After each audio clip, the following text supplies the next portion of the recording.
in the Huddle with your host, Charles Brodge Ritchie, here on the Mass Steel Podcast.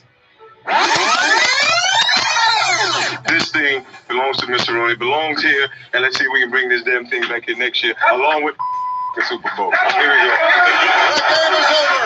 The Pittsburgh Steelers did it the hard way.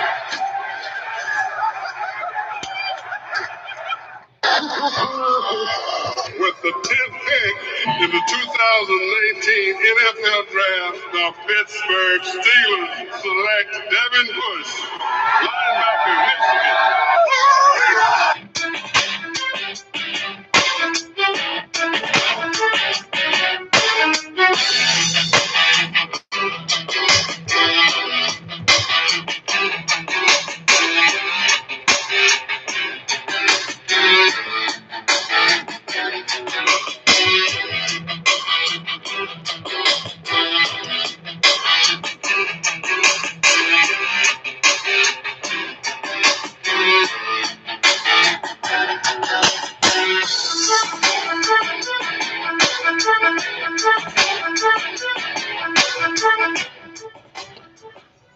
And good morning, everybody, and good afternoon to people out there as we get closer to noon in the East Coast right now for all those people tuning in, and all Steeler Nation worldwide, where you guys are waking up on the West Coast or wherever you may be. It's my pleasure to be back here with yours truly, Charles Brodge Ritchie, here on the Mass Steel Podcast, as we are just less than an hour and 15 minutes away from the Steelers taking on the Indianapolis Colts. That game will be at Heinz Field today. It's supposed to be a little bit cloudy today from what I heard on the forecast, according to Dale Lally of DK Pittsburgh Sports. He can be followed at DLally_PGH. And it's going to be like in the the early 40s, as a matter of fact. And right now, you got like an interesting matchup right now. The Steelers could really make a statement win by not only pulling the within 500, but they win their game. They get some help. They could draw to within a game of the division. And thanks in large part to the Cleveland Browns losing last week to the New England Patriots. They went to 2-5. Steelers went to 3-4 after winning their matchup against the Dolphins right now. The only interesting thing I find about this is they haven't beaten the winning team yet. And the one disturbing factor, I will say, maybe you want to call it a little bit of nonsense or not, but they have not won a game this season where a game has been played at 1 p.m. Eastern Standard Time, or noon, basically. So they have not won the earlier day game that usually all NFL teams start off on. So I think that's one thing to interestingly point out right there. But the Steelers go into this contest right now with the number 10th ranked defense, while the Colts enter this contest right now at 15th overall. Pretty respectable. You got a very good group of people who are buying into Frank Reich's philosophy and what the Colts have been playing ever since Andrew Luck decided to hang it up after taking too many physical complications over the years. While the injuries he had to battle through, including some concussions along the way. I mean, no surprise there. I mean, when you see a lot of people retiring. But before we go any further real quickly, I do want to pay respect and tribute right now, not only to the veterans, as this is going to be Veterans Month, but let's not forget one other very special, great person to not just only the Chicago Bears, but the NFL. I'm talking about none other than Sweetness himself, Walter Payton. If we could just take a quick moment of silence real quick for him, but all the veterans who continue to support this country, put their butts on the line real quick. Let's take a 30-second pause real quick here for those ladies and gentlemen real quick there.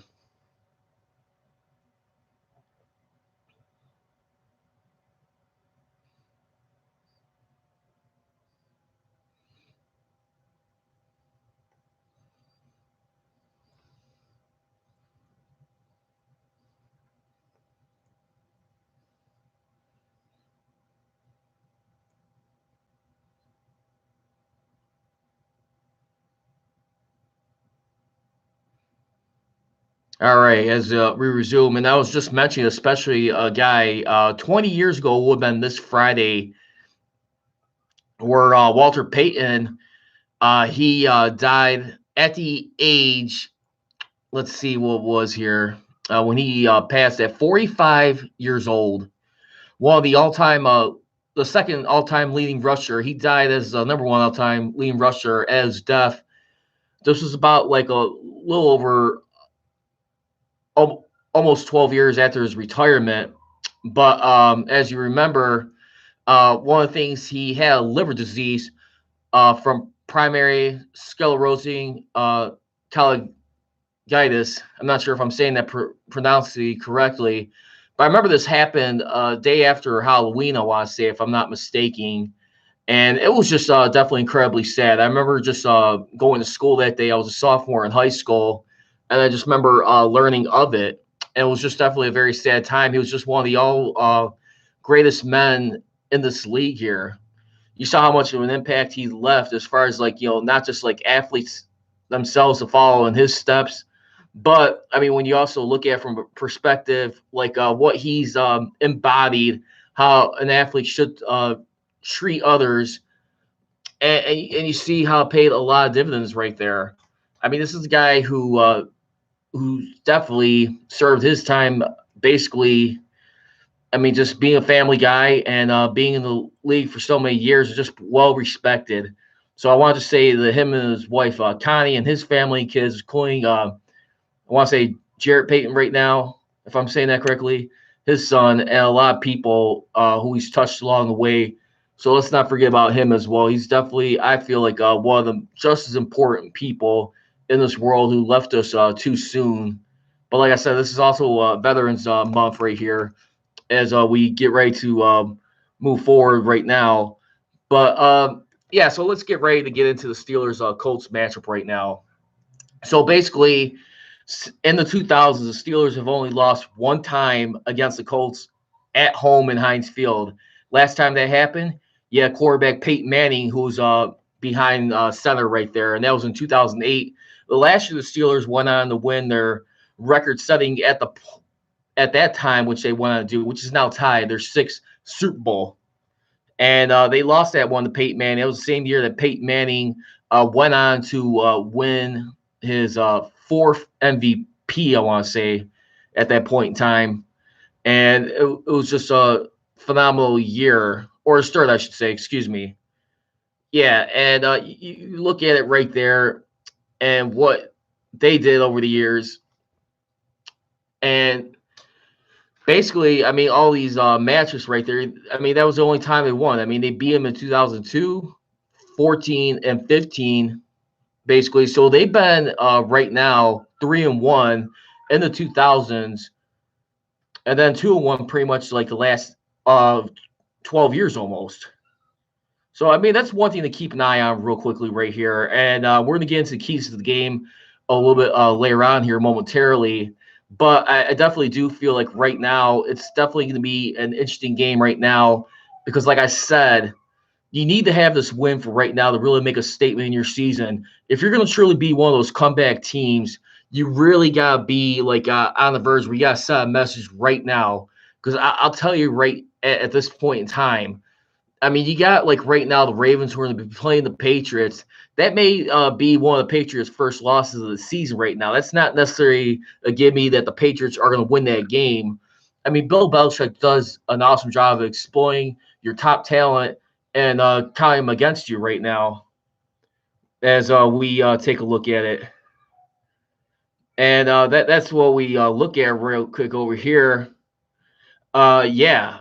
Right here, I just also want to pay a shout out to my man, C.R. Williams. Thank you very much for sharing a link for announcing phenomenal stats right here right now. So make sure to check him out. He was also part of many Steel Nation groups. Thank you very much.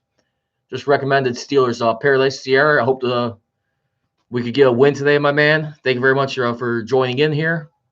But, let's get into it right now. And we just learned about some inactives for today's game. As you remember, on the injury report going into this game, the Steelers listed 5 guys, 5 of their starters on the injury report. You actually had about 9 altogether listed. I mean, the more noticeable ones were James Conner, Ramon Foster, Marquise Pouncey, Mark Barron, Vance McDonald. As a matter of fact, the guys that will be out today, definitely, as we look at it, I mean, we already knew that Ramon Foster is going to be out. That's, I think, is going to be a huge blow right there. I mean, that's your left guard. That's one of your guys who protects quarterback's blind side right there. So I think that's going to be an interesting loss today. We'll see how much it impacts today. Ramon Foster, he had a concussion. He did not practice all week.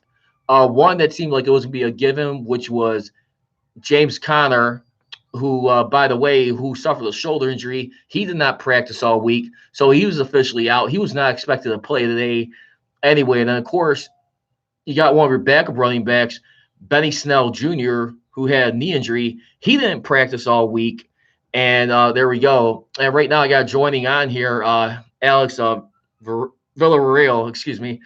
Thank you very much for joining. Make sure you check out his bar real quick there. If any of you people are in Chicago and are Steelers fans, make sure to hit up Durkin's Tavern. That's one of the top spots right there. If you guys want to have a good thrilling time on game day for Steelers Sunday, check them out. Definitely around this hard of time during the football season. It's always a great place to have a ton of fun right there. Does an awesome job with his staff. It's been around for a lot of years now. Make sure if you guys want to have the Steeler feel, check them out. Play the Steeler polka right there after every touchdown score. A lot of good traditional Steeler music played throughout there. Definitely wonderful time. So make sure to check out his place. That's at the north side, Diversity in Halstead. Check out Durkin's Tavern. You can even look them up. They got their own Facebook page, by the way, as they're associated with Bar One events. So as we get a little bit further on here, too, we also, the other people that are going to be out today. So here are the inactives officially as we look at it. Basically, we're going to have like two guys, starters, going to be out, which is, of course, James Conner and Ramon Foster. The other people that will be out in today's game is quarterback Paxton Lynch. Then you got Benny Snell Jr., running back. One of your corners, Justin Lane, who's a backup. And then your other backups, tight end Zach Gentry. And, of course, defensive end LT Walton. He's going to be out today. So with that being said, one of the news that was earlier, at least like about yesterday, was that Donte Moncrief, who got released, and the Steelers, according to Dale Lally, who could be followed at DLally_PGH, they had to release Moncrief by Thursday of next week or forfeit a chance to acquire a third-round compensatory pick for the loss of Le'Veon Bell in free agency right now at this point in time. Excuse me 1 second, folks. I'll be right back.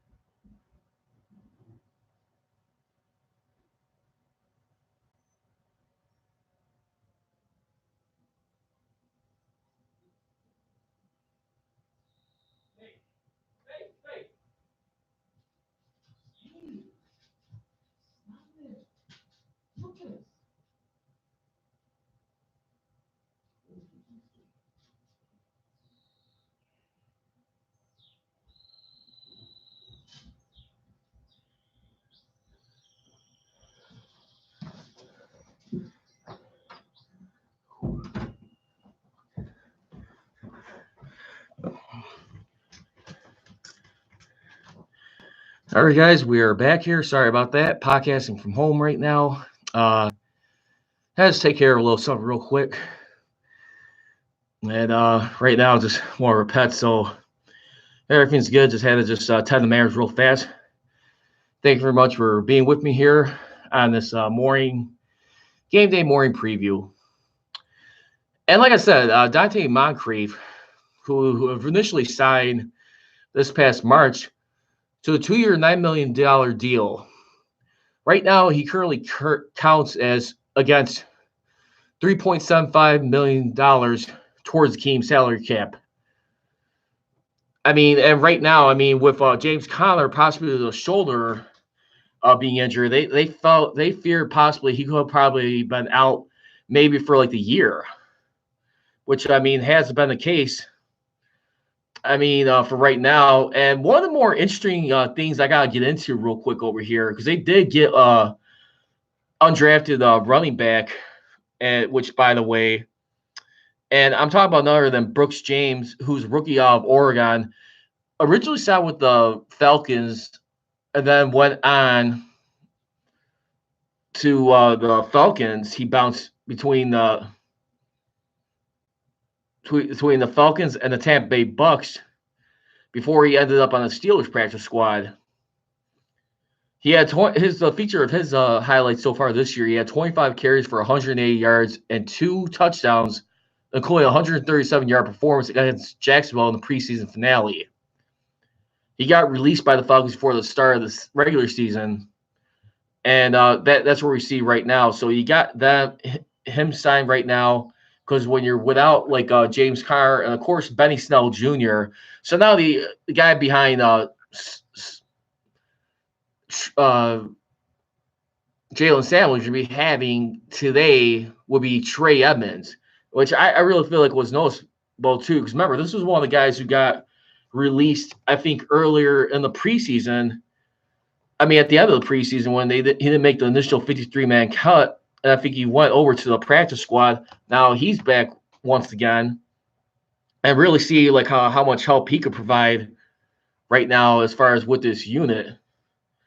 So I really feel like it's definitely right now because when you look at this game and this contest right now, as a matter of fact, I mean, running game is definitely going to be a huge key. I mean, big time as we look at it. And I can definitely see that. And because when you really look at the end of the day right now, as far as everything for this season, I mean, you look at like both the defenses and stuff, but then when you go look at the team offense right now, as far as like rushing yards, who could have like the edge in the running game. And apparently right now, the Indianapolis Colts, they're ranked 14th with 899 yards, while the Steelers are 26. You need to really step that up today. But I'm going to tell you right now, let's go into some keys in the game because I got to make this one a little bit shorter, and I apologize for that right now for this podcast being just a little bit shorter. But here's some big keys I'm going to go into for today's game as we take a look at it. I think Mason Rudolph needs to start off early and often, and like as far as pass yards in the first half. Because when you look at like the 2 losses or the games that they eventually lost with Mason Rudolph under center, I mean, in both games, he barely got – I mean, look at his first half passing yards. He had 27 yards against the 49ers. Then he had – about 135 yards in the first half against the Bengals, won that one. And then he lost his last one. I don't think he got the loss. I think that was Devin Hodges who had to come in and fill in for him. He had 106 yards. So what I'm saying is because with that run game right there, I think that's going to be the number one key. Obviously establishing the run, but number 2, you're going to have to get Rudolph going right now. He has to get a quick start to this offense, if you ask me, if they're going to have some decent success. You got to put the pressure on the Colts. I mean, right now, I mean, the Steelers usually have been doing good playing, I mean, with like a touchdown lead, if you really think about it. I mean, in pretty much all the games that they've won. I mean, when you look at it against like the Bengals, the Chargers, I mean, the Dolphins was like another one. I mean, this was like one of their first games. They had to come back and earn the victory. That was their first game where they came back from coming from behind. But you got to be a little bit careful in that regard right now. Because right now, I mean, last time, if you may recall, I mean, the picture Steelers, when they last played the Indianapolis Colts, remember, they faced them for 2 straight years in Indianapolis, and the last time it was in Indianapolis, 2017, 2 years ago. Remember, the Colts had about a 10-3 lead on the Steelers at that point in time. And I think it was like 17-9 at the third quarter. The Steelers were able to come back and shut them out in the fourth quarter, have 11 unanswered points. They won that game by a field goal from Chris Boswell. I mean, more so a position, too. I mean, you had key catches by guys like Martavis Bryant right there, who was struggling a little bit. And then Antonio Brown with a crucial, I think, another tiptoe catch in that game. So when you really look at it, you want to, like, set the tone early, you want to set the tempo, and the last thing you want to do right now is just fall from behind and put pressure on a team who's made very few mistakes with turning the ball over in the Colts. Because in that regard, when you look at it too, Also, I mean, like I said, I mean, the Steelers are 8th in scoring defense with 20.7, while the Colts are 10th with 21.6. So you got to be very careful in that regard. Make sure you're not setting yourself up for like big time failure right now. So, like I said, I think definitely you want to be careful. I mean, with turnovers, because right now, the Colts right now, as far as like protecting the ball, they are 5th in that regard, while the Steelers, in the meanwhile, are 13th with turnovers as far as protecting the ball. Now, as we go look at as far as like takeaways, of course, Steelers are number 2 in that category going into this matchup, as they got like 19 for the year, while the Indianapolis Colts, as a matter of fact, right now they got 7, which is like in the 6th worst right now. So that's what you got to do. I think you definitely want to key up on them. You want to hit Jacoby Brissett early and often, but you got to do that by penetrating, the offensive line of that Colts team. Because at the same time, too, this Colts team right now, too, when you also really look at it, too, as far as like sacks, the Indianapolis Colts are in the top 4 in that category. Steelers are number 1. They got the best offensive line protecting the quarterback, but it's so incumbent they can find a way to get after the quarterback on defense. So those would be my keys of the game right there as we take a look at it for this matchup. And that's going to do it. And there's going to be a pause here for the Men of Steel podcast. I'm getting ready to go out and watch the game myself. But if they could just continue to do those things, just have a fast tempo start right there. It's going to be a little difficult, but you saw what happens. Like if you get a good running game and rhythm, it's going to be a lot hard today. They definitely got their marching orders today for today's contest. But other than that, I just wanted to say, like I said, another salute to the veterans this month, as is highly dedicated to all the people who put their butts on the line, going overseas, protect their good country, America, and keeping many people safe. And, of course, remembering the late, great Walter Payton, Sweetness himself. 20 years ago, I can't believe how quick that's been.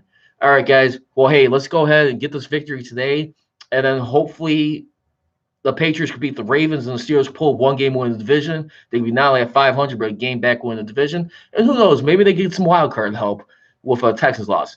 This is the Men of Steel podcast. Me, Charles Prodigy Richie. Again, if you ever want to dial in next time, the number to be reached is 312-209-2232. That's 312-209-2232. You can also follow me on Twitter at Prodigy Richie, as well as at On Deck CSR, and of course at Men of Steel CJR. I also host ChicagolandSportsRadio.com on deck every Saturday from 1 to 2 p.m. As always, leave you. Don't be trolling, be rolling. Here we go, Steelers. Here we go. I gone.